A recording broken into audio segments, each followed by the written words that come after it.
So this is part 2 in the tutorial. Now that you've got a lay of the land here and you know where the shape tools are, I'm going to go here. The thing that's important to know is that when you create a mask using the vector shapes, it creates it right in this layer. It doesn't sit above it. It's right within here. So let's see what happens when we get into our path tool. We go up here to the library and let's take a look at stars. I'm just going to pick some random shape down here. And once you click off it, it's going to pop up with this window that's going to tell you that it can drop it in there at the specified shape.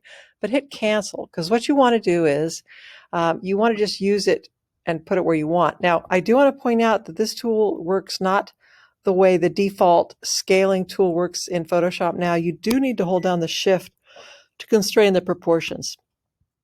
And when you're in this tool, it's available to continue generating these shapes. If you decide you want to get to another shape, that's fine. You could go over here to another shape, and then again, it's going to pop up with this dialog box. Click cancel. So let's now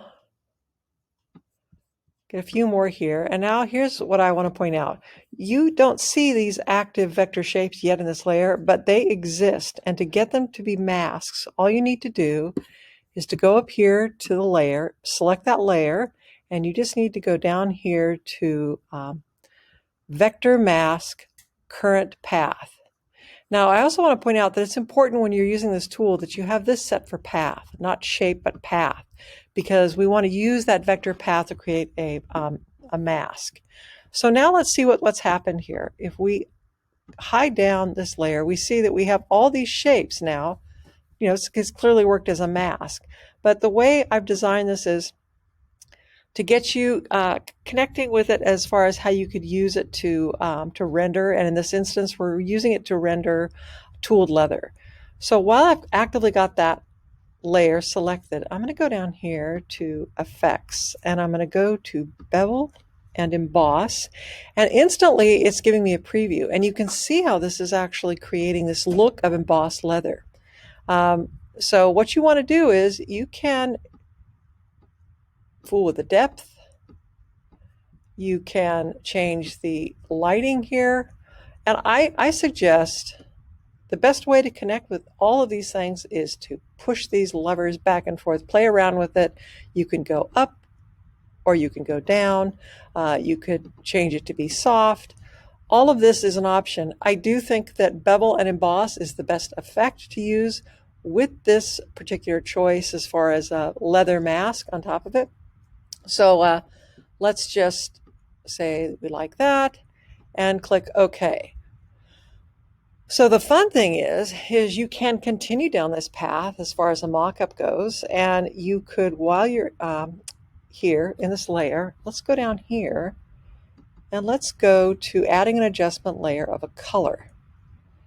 And hang on here, it looks crazy, but you'll see where I'm going. I'm moving this band around, and I'm thinking I want kind of an orange color. And now you think, what's the deal here? It's just made this whole document yellow. You need to hold down Option, the key Option, and then when you hover over this layer, this adjustment layer, and you get this little arrow, click. And so what it's done is it's created the adjustment layer to only talk to the layer right below it, which has a mask on it now. So now you can create, in addition, more of a customized looking boot. You could click on that color and you could just on the fly change it.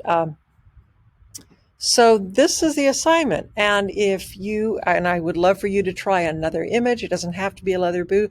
It's any pattern or shape, but working with the vector masks tools. And then I think it's cool to be able to use the adjustment layers on top of them. And I also want to point out, I set this to normal. I think maybe I might want to just soften that a little bit so it really looks like it's dyed the leather, or I could change it. Let's see. What if I did multiply? That's kind of interesting too.